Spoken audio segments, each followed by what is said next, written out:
Good good afternoon, everyone. My name is Ireri Valenzuela, and I am the director of the Leading from the Middle program. And for those of you who may not be familiar with LFM, as we call it for short, it is a experiential leadership program, and colleges come as teams, and the Santa Ana team was part of our 22-23 cohort. And they are going to, I want to introduce Candace Lehman and Tanisha Burrows, who will be presenting on what they took away from their experience with LFM and the project that they worked on. So I am going to pass it over to Candace and Tanisha. And I do believe that they prefer to have questions at the end. Yes. Yeah, so take it away. Okay, thank you. Good afternoon, everyone. It's so nice to be with you to share a little bit about where we are with our project. Candace, I'm going to throw it to you just so you can just introduce yourself and then I'll take it back. Okay. Hello, everyone. My name is Candace Lehman. I run the Math Center here at Santa Ana College, working closely with our math department, who we had members on our LFM team who are math faculty, and some of them are here with us today. Yes, thank you, Candace. And I'm Tanisha L. Burris, Director of Special Projects, Student Success, primarily responsible for continuing the implementation of guided pathways on our campus. Next slide. So we wanted to just share with you where we started. Basically, we knew that we had to pull together a dynamic team, right, to have collaboration from different vantage points, different lenses on our campus. So Candace and it was actually Candace's idea to write a proposal for LFM. And I'm so glad that she did. We had classified professionals at the time. I was a classified professional. We have full-time faculty, adjunct faculty, and we had one amazing administrator who's in the room today who really supported our work from the beginning. And we worked collaboratively together. And one of the things we did is we looked at our current data at our college, and we wanted to make sure we addressed the math equity on our campus. And we took our esteemed leader, our president, Dr. Neary. She actually did a study called our bottleneck study, where 90% of our students who failed out of transfer level math in fall 2021 didn't retake it. And then 65% left college entirely. And so we wanted to address that issue. And so we really looked at the data and said, you know what, men of color are struggling. And we wanted to bring a solution to a problem. We're very solution oriented individuals. And so it was so nice to come together and be like minded and make sure that we are addressing the problem. And not that it wasn't being addressed before, but we wanted to make sure that we thought about innovative ways to do so, right? What can we do differently? What are current issues with the students, particularly in men of color, are dealing with today? And how can we address it in a creative, innovative way? And so we really wanted to look at the fact that our campus has a lot of services. When students talk about Santa Ana College and in our community, they know that we service them well. But we were finding that students weren't going to the services. They weren't connected to the services. And we understand that our services are good, but why were they underutilizing the services? So we wanted to address that and figure out how we can help our students connect to the services better. And so that just gives you a little bit of background of our why we decided to come together as a team. And LFM was so fundamental. And I'll talk about specifically the strategies that we use and implemented towards the end of the presentation. So now I'm going to turn it over to Candace. Okay. Thank you, everyone. So, one of the thing before I move on to the next slide, the bottleneck study kind of highlighted that the problems that we were experiencing in math were becoming a system-wide issue. They were diminishing the entire forest. We'll see what I mean by that when I get to the next slide. But because every student virtually who comes to Santa Ana College is going to need to take a first year transfer level course. It was so discouraging to them that they were leaving the college entirely, 65% of them, after failing that first math class, which created a problem across our entire system, right? Because if that math class was making them leave the college entirely, nobody else in our system was going to be able to do their work with those students. So I'm going to introduce just a short video. When we started thinking, how do we want our leadership model to look? I'm kind of a mushroom nerd, and I thought, like the way we need this to work is a lot like how the mushrooms help the forest, how they all work together as an ecosystem. So we kind of created within our team, like, I don't know if it was an inside joke or an inside moniker of, we're the mushroom network and we're just building our mushroom forest. So I just wanted to take a minute and show you this brief um, video that explains how the mushroom network works in a forest, how it helps the entire forest thrive, so that you can kind of understand the framework that we're going to be referring to and kind of see the parallels of how we decided we wanted to work as we moved through LFM. So, Eddie, could you be so kind as to run that video for us? And I will stop my share. Okay.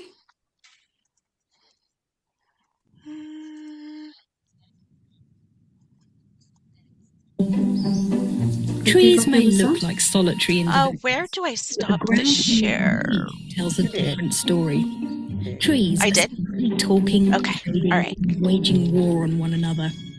They do this using a network of fungi that grow around and inside their roots. The fungi provide the trees with nutrients and Is the video playing? sugars. But scientists have found this connection runs Can everybody hear it and see it? thought. By plugging into the fungal network, trees can share resources with each other. The system has been nicknamed the Wood Wide Web. It's thought that older trees, fondly known as mother trees, use this fungal network to supply shaded seedlings with sugars, giving them a better chance of survival. Those trees that are sick or dying may dump their resources into the network, which might then be used by healthier neighbours. Plants also use fungi to send messages to one another. If they're attacked, they can release chemical signals through their roots, which can warn their neighbours to raise their defences.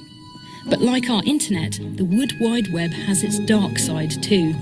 Some orchids hack the system to steal resources from nearby trees. And other species, like the black walnut, spread toxic chemicals through the network to sabotage their rivals. Arboreal cybercrime aside, scientists are still debating why plants seem to behave in such an altruistic way. The hidden network creates a thriving community between individuals. When you're next in woodland, you might like to think of trees as part of a big superorganism, chatting and swapping information and food under your feet.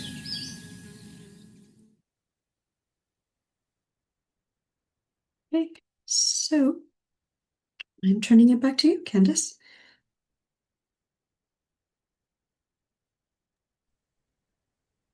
Candace, are you ready?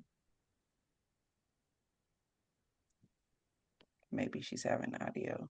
Okay. There you Can go. you all hear me? Okay. Yes.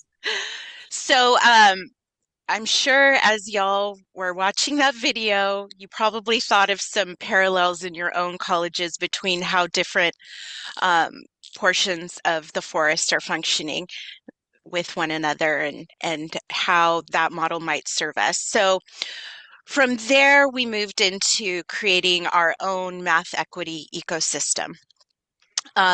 So that's where we came up with the idea of peer success coaches, who would enhance the efforts of two separate student assistant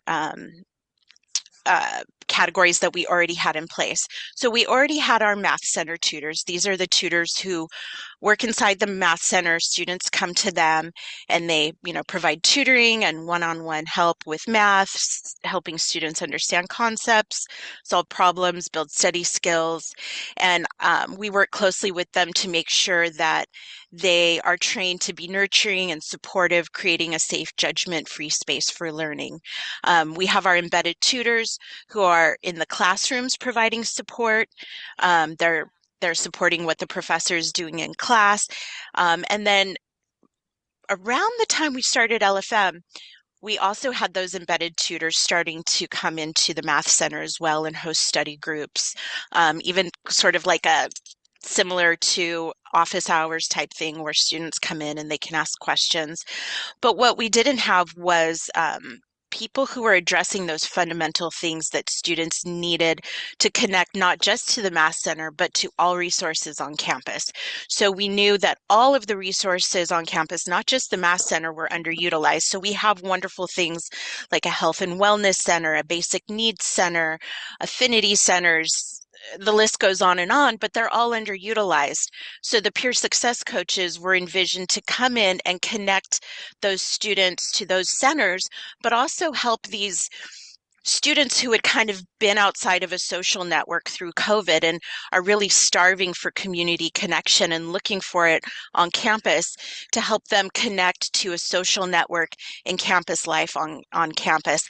And so all three of these student assistant categories kind of work together in this math equity ecosystem hug where that student is sort of enfolded by all of the wonderful different layers of support that we can offer them as part of their math experience at Santa Ana College. And then, of course, outside of that, we have our coordinators and supervisors, myself. It started with Professor Rip Corp working as our math equity coordinator.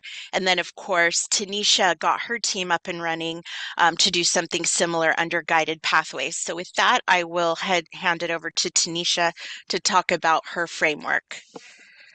Thank you, Candice. So yes, Guided Pathways goals were a fundamental part of creating the role of a peer success coach. So really looking at how can students support the student in connecting with services, but also supporting them if they had something going on campus or if they're a part of a team accompanying them somewhere, and really having a strong, warm handoff.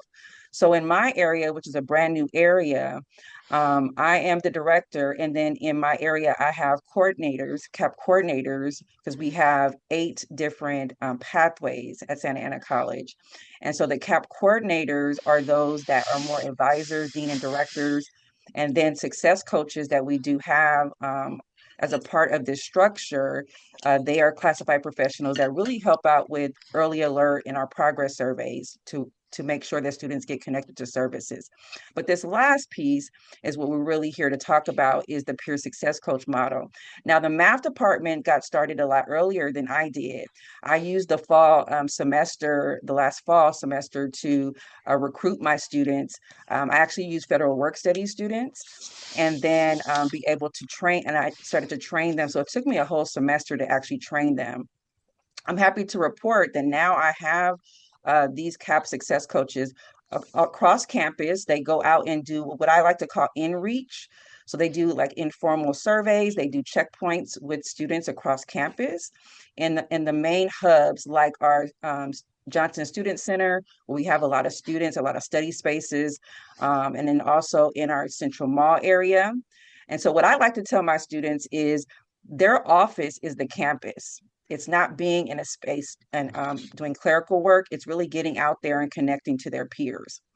And then lastly, my partnership with the English department just got off the ground this semester. So I'm happy to report that I have peer success coaches in 2 of what we call our English 66 course, which is our lab connected to our English C1000 course.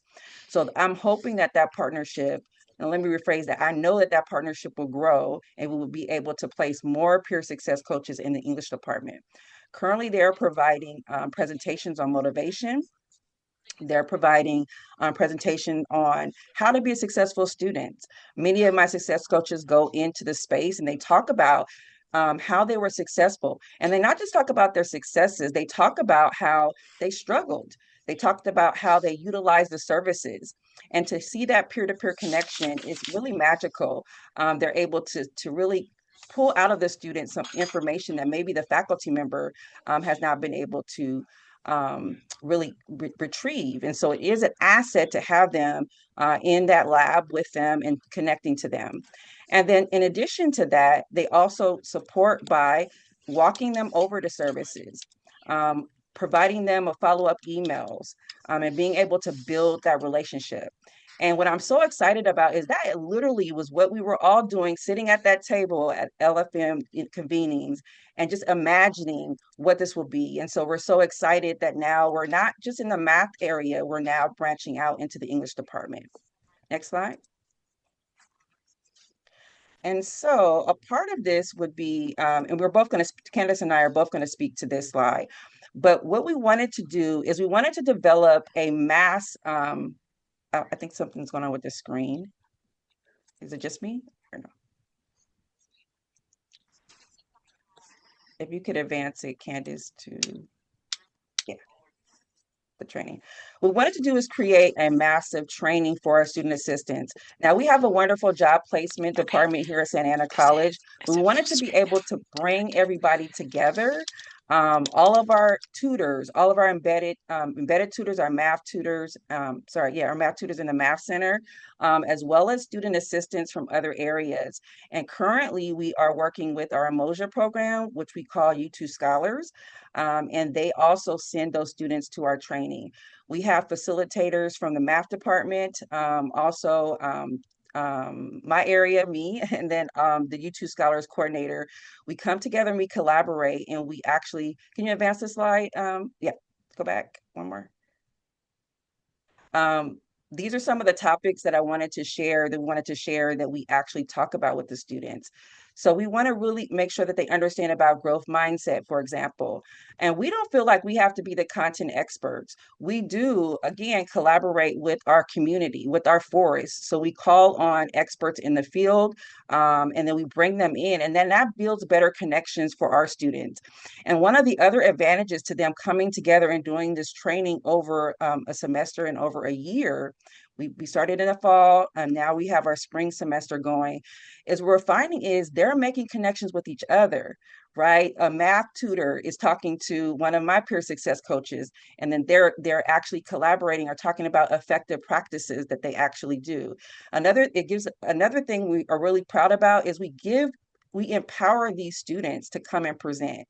We don't always have to be the presenters. So we have our students also presenting to us about different areas on campus, and it also gives them an opportunity to grow as young professionals.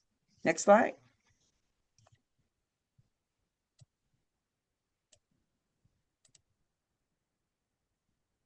Candace, are you able to advance? There it goes. This is probably a delay. And so what we wanted to talk about is we wanted you to know that in our soil, these are the conditions that we had when we started, right? We wanted to make sure that we aligned our project. And I wanted to just pause for a second and clarify something.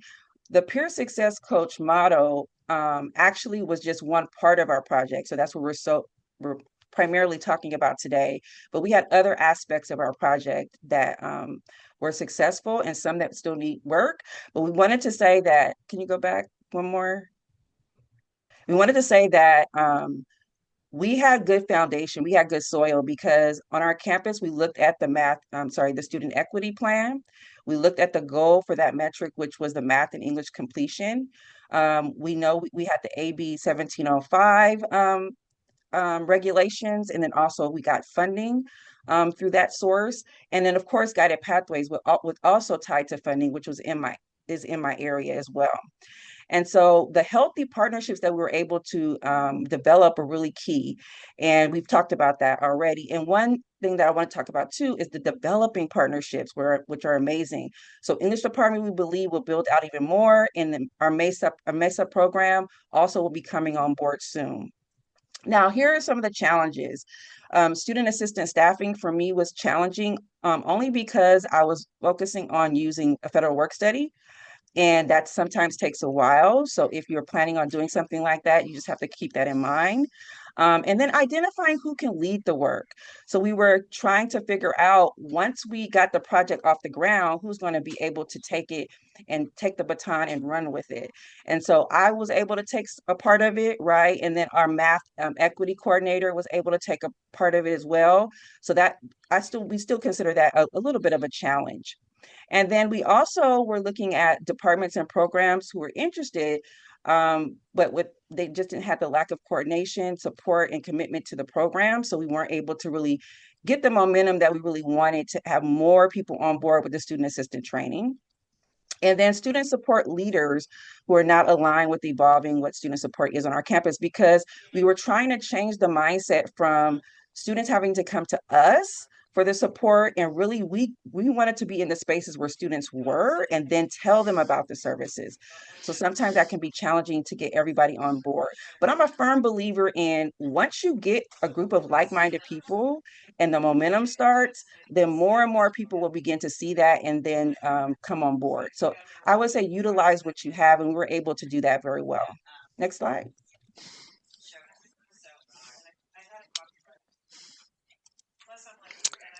Okay, so um, we wanted to talk about aligned partners. So one of the big things we started thinking about, piggybacking off of what Tanisha said, is that, you know, we didn't want overthinking about who might not want to be part of the work to stop us. So we always, I think one of the key things that LFM helped us do, and that we adopted a philosophy of pretty early on, is that we're not going to worry about the people who don't want to join.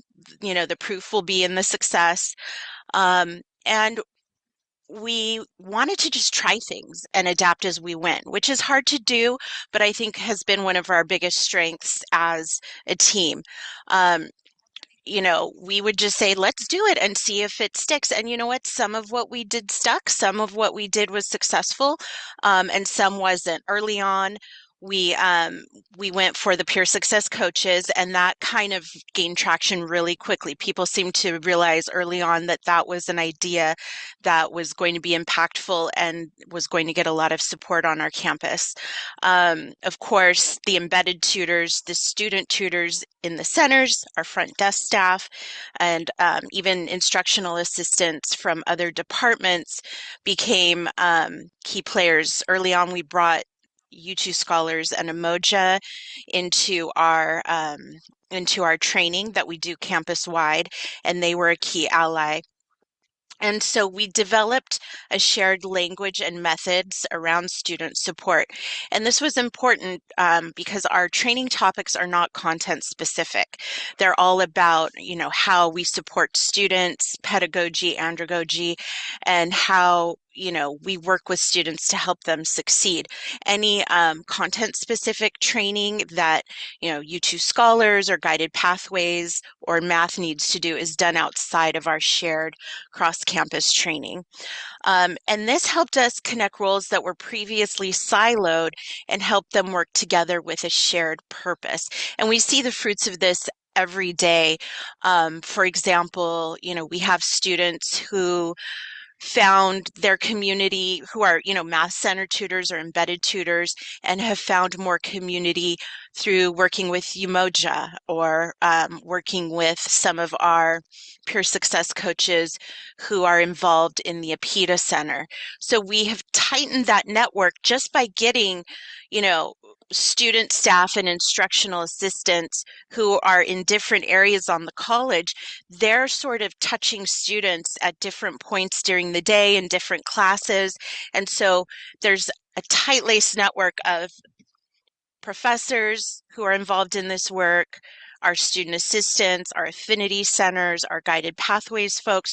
So there's a touch point, a person that is going to see a student and who is educated in this philosophy and these techniques, who is going to, at some point, be able to touch and catch the issues that our students are facing in some way at some point as they work with those students in our network. And I kind of like to think of that as like that underground mycelium network doing that invisible work that, may not look like much, but really is a lot in how we provide resources to these students. And we have been tracking our growth. A lot of this comes from work that was done by our um, math equity coordinator, Rick Corp. He has a statistics background, so he's provided us with a lot of measurables on our work. But our students who have encountered peer success coaches are overwhelmingly satisfied with the support they're getting. The professors who are hosting the peer success coaches in their classes are overwhelmingly happy with the work that they're doing. Overall, our math enrollment grew 9.6%, retention rose 2.4%, success increased almost 6%, Latinx student success improved by about 6%. And again, when they're able to succeed and persist in their math classes, that benefits the entire campus because they're not so discouraged by this very challenging coursework that they're encountering in their first year of math. They're not encountering that and just quitting and moving on from our college because they think they're not cut out for the college experience we have for them here. And a couple of interesting things that have come out of this work as well is that we have begun at the Math Center to re-envision our tutoring center, not as a help center, not just as a tutoring center, but as a community, as a social space that includes support. So it's social, networked, connected first, and it's tutoring second, because what we found in our research about men of color is that a big barrier to them accessing support is simply the idea that they don't want to be the kind of person that needs help. So we even changed our language around help. It's support, it's success, it's community. It's not you're coming here with a deficit that needs to be overcome. It's that we're bringing you into our community. You're naturally part of this community. And when you're part of this community, um, having somebody sit down and support you with your homework or your assignments is just a natural extension of that community, and it's not help. It's nothing that labels you as deficient. Um, and then I will hand it over to Tanisha. Thank you, Candace. And I just want to add to that. My peer success coaches have really done a good job in connecting students to services, and they haven't even been in these classes a full semester, walking them over to the counseling department, figuring out that a student has a language barrier and how they're asking me, can we get this student to get more support?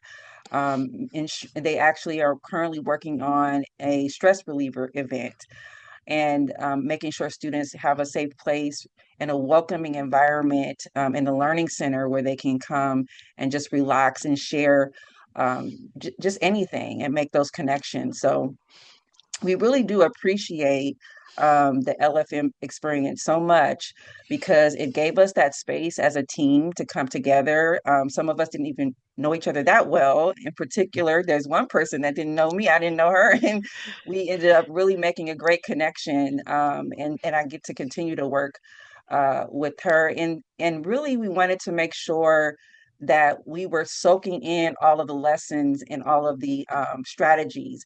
And although we really did have our president's support from the beginning, due to the really great work that math faculty and their dean were already doing before this project came up. And it just happened that it was around the time that we started LFM that we can start utilizing these services. And remember, at the time, our team was led by classified professionals. So for us, at the time, I was classified as well. For Candace and I, we really wanted to um, learn how to be empowered and lead from where we are.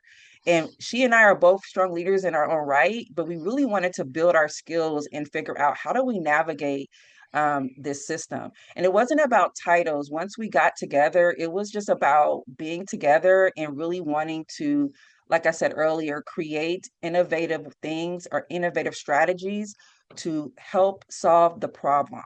And it's not that we weren't doing great things. I want to reiterate that too. It's just that we had to just try to redo things, rethink things. And we really tapped into our spheres of influence. That activity was very important to visualize where the influence was and the informal conversations that maybe needed to be had before we come with the formal ask from people. Is people want to know where your heart is before you ask for their hand, right? And so we wanted to make sure we were building those connections with people and really seeing where maybe they had a reason why they moved away from the work. A lot of us get burnt out in this work. So how do we continue to make sure we can look at those different individuals in our system that have a different vantage point? And what we learned too is the resistors are going to be there, but there's always a way to work around even the resistors because you have to respect, I think, that voice and that experience, right? And Candace and I are both really, and a lot of our team members, right? We're really positive people. We try to speak life, right? And so we know that there is a lot going on, and we want those success rates to go higher. We all do, but it's okay to have an opposition and a voice that's saying, "I don't think this is going to work." We heard that too.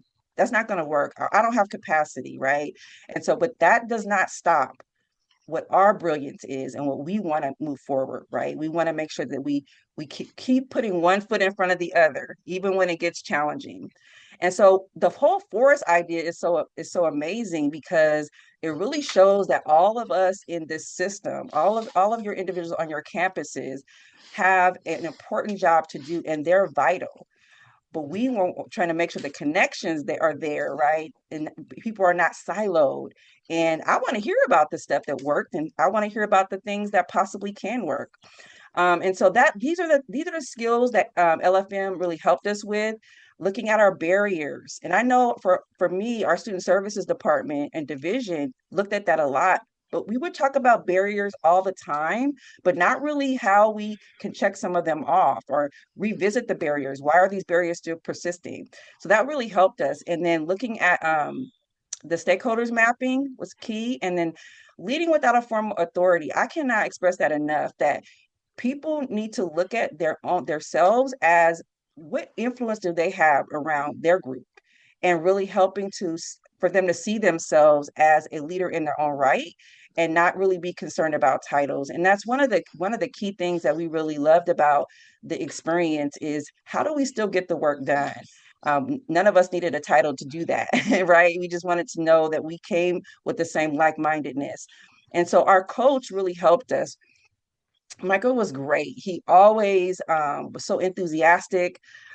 He would empower us. He would tell us the possibilities. He wouldn't focus on maybe even in the past at Santa Ana College what didn't work. He always was very encouraging to us and giving and sharing his expertise for being involved in higher ed for a very long time. So I'll stop there and see if Candace has anything to add. But Yeah, we yeah, can't I say enough just about Michael. So no, if we're still Michael was coaching, wonderful. I mean, gosh, talk about if anybody has also worked with Michael, you're very lucky indeed. But I think we just and we've carried this forward. I know now if I want to do something, I just start and I trust that the resources are going to appear to help me get what I need to get done. And you know what? They always do. And I also would say I want to shout out two people in our forest. Everybody was so influential in our yes, forest, but Lisa McCowan is here, and I think of her as the mother tree. She that you saw in that video, she holds the institutional knowledge of things that have worked, times when our forest has put resources in places and the tree died, but it was still, it was still a great idea, and maybe there was a time to bring it forth now. Lisa's been here since she was a student at SAC, and she really never left. She's been a student, she's been a classified professional, she's done my job, she's now faculty. So she really helps she stores that institutional knowledge.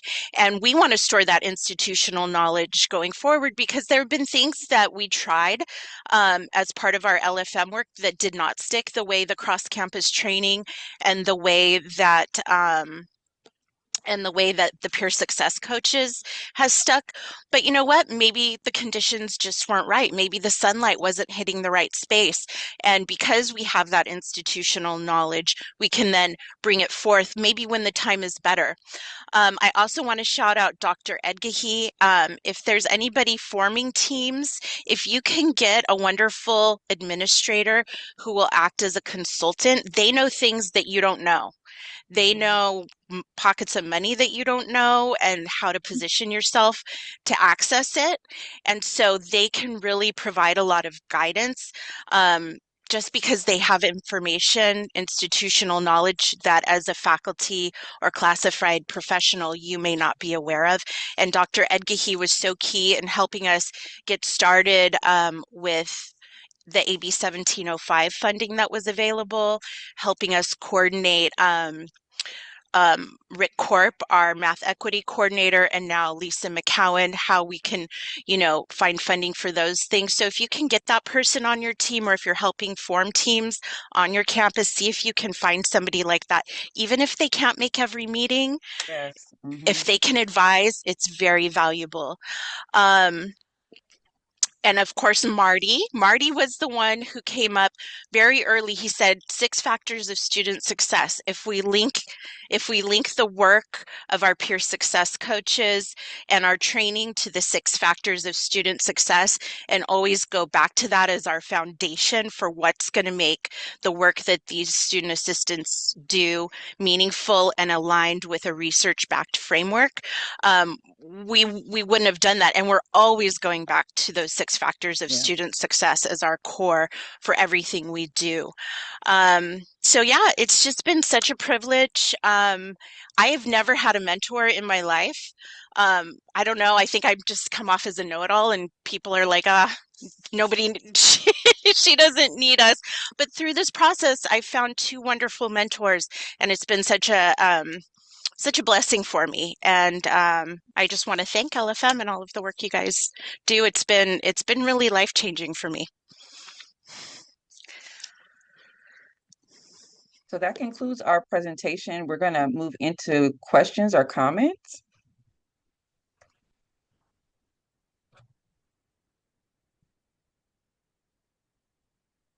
So quiet.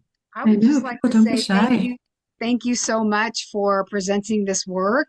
And I love the analogy, as I put in the chat, and for the exemplary work that you did in using your sphere of influence and not letting anything or anyone or any space or any place, I'm getting into Dr. Seuss mode,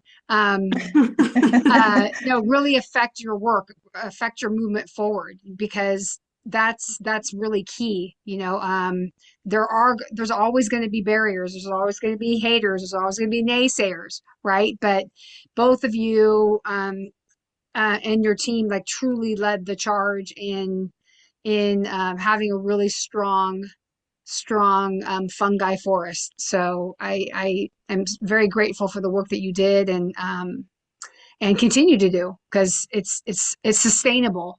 You've created a sustainable system where that's where the power is at. It's great to do projects, and it's great to do projects, activities, and initiatives, but if they don't last, it's only good for that snippet of time. And you guys have created something historical and sustainable, which is where the power's at. So thank you. Thank you so much, Professor Lamoureux. Yeah, so I want to just say that there was a question in the chat from Tina. So it says, thank you so much for your work to support student success. Can you speak more about the student assistant trainings? How often do they occur? How long are they? How do you facilitate holding trainings while also having office coverage?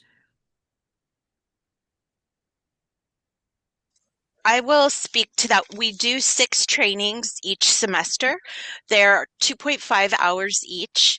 Um, we work with our team, so we meet 1 to 2 times before each training with our group. So that's Tanisha, myself, um, Lisa, who's coordinating the peer success coaches, Tia from U2 Scholars Umoja. So we meet and we we have our core areas that we want to work on, but we also take into account live issues on the ground that we're seeing. So for example, we noticed that um, our peer success coaches are really great at putting together study groups and communicating with students, but they were really struggling to figure out how to connect the students to the social life of our campus. So we did something innovative this last time.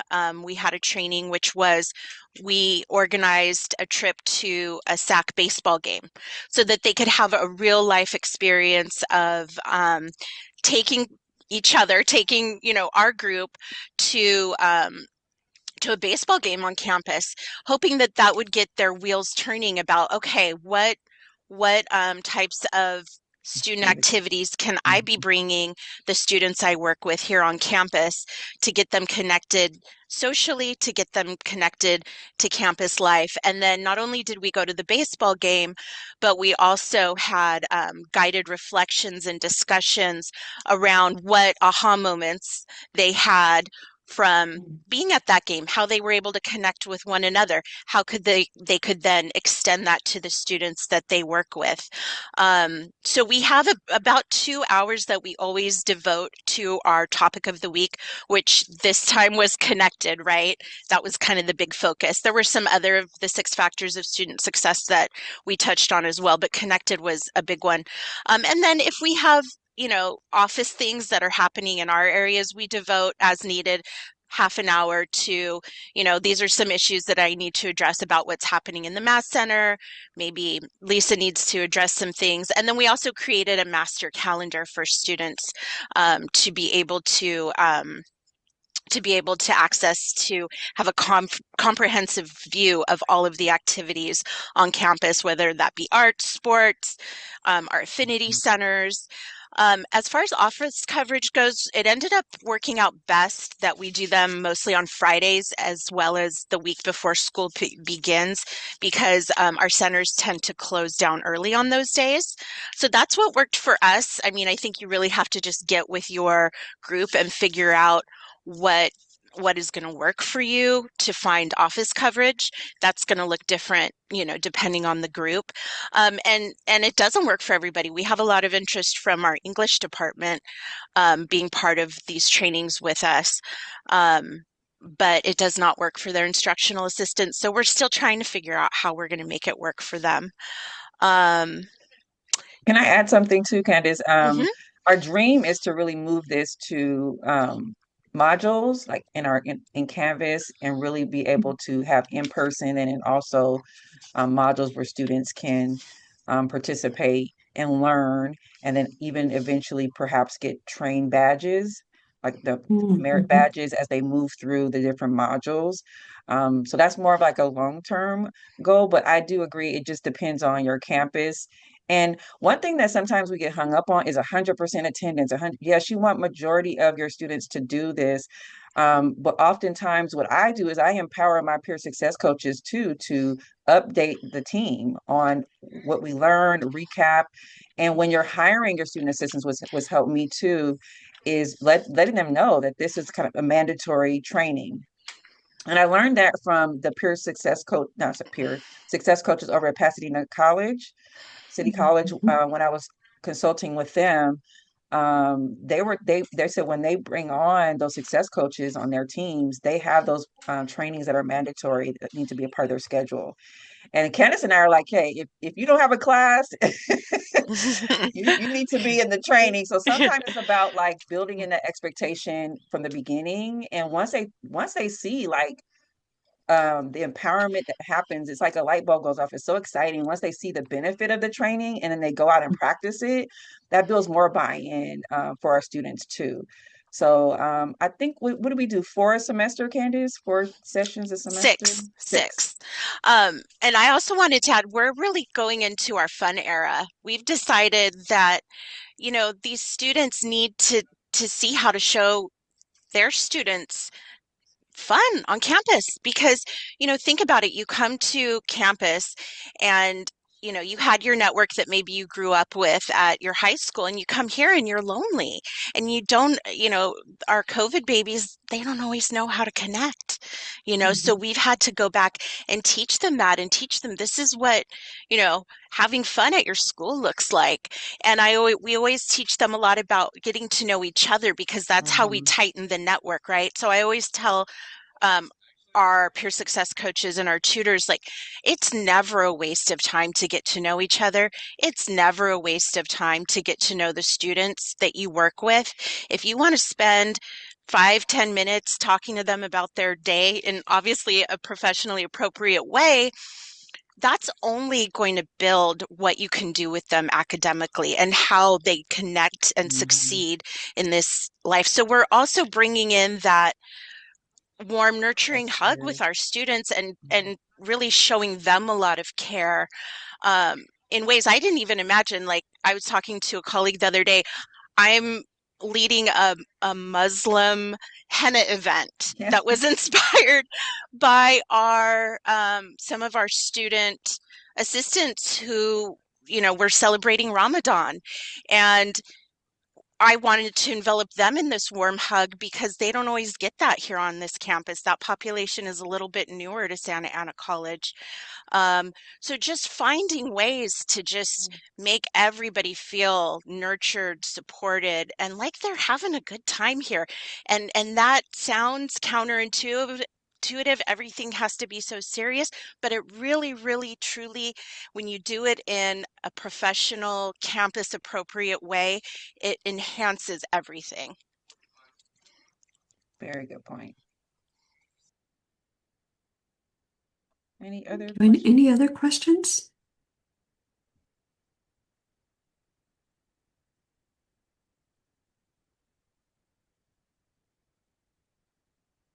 Lisa, Marty, Dr. Edgehi, anything you guys want to add? No.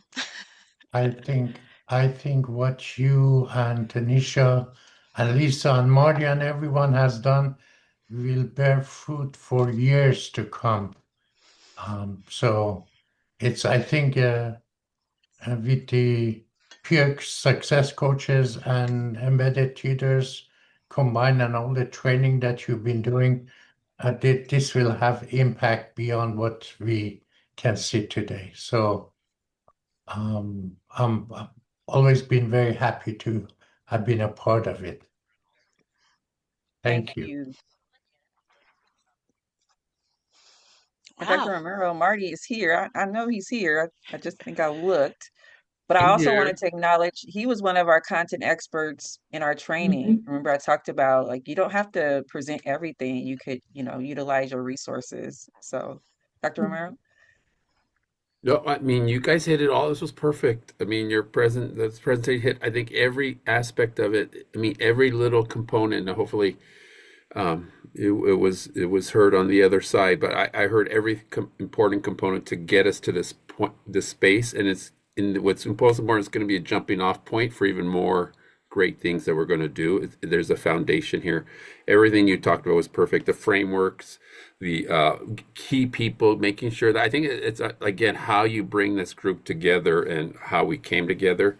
I think for anyone looking to build a group, be very strategic of who you bring on and who are the lever pullers and who are the who inspires, who has great ideas. I mean, I think that was an important component too. The team came together, but I think there were a lot of diverse components to bring. But you mentioned that too, so this was awesome. And again, it's going to be a jumping off point to more things Thank you, Marty. as we write this next grant that's coming up. Lisa, can you weigh in real quick? We got it. We have to hear from our mother tree. That's right. That's the nicest way of calling me old ever. I like to say season. No, I mean, you guys, you hit it all. But the only thing I want to say about it is, I'm very glad that you two brought me into the team to be part of this LFM team. It's been really exciting to see what has come from it. And as you know, I've just come back this semester into working with the peer success coaches and the embedded tutors, and I love seeing them in action, and I love seeing their ideas.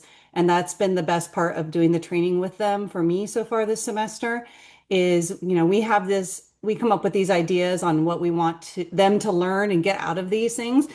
But in the training, I'm learning from them. They're learning from each other. And I always have this in my mind that we would say at LFM, the smarts are in the room, right? Yes. Yeah. And that's how I feel about our student workers. This team of student workers we have are so talented, and it's so exciting to see their ideas and how they want to, reach out into the campus and connect the students. So that for me has been a really rewarding part.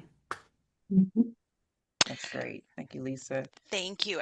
As you see, we have a really great team that has Yes. just continued to be awesome. So thanks you guys for coming out to support.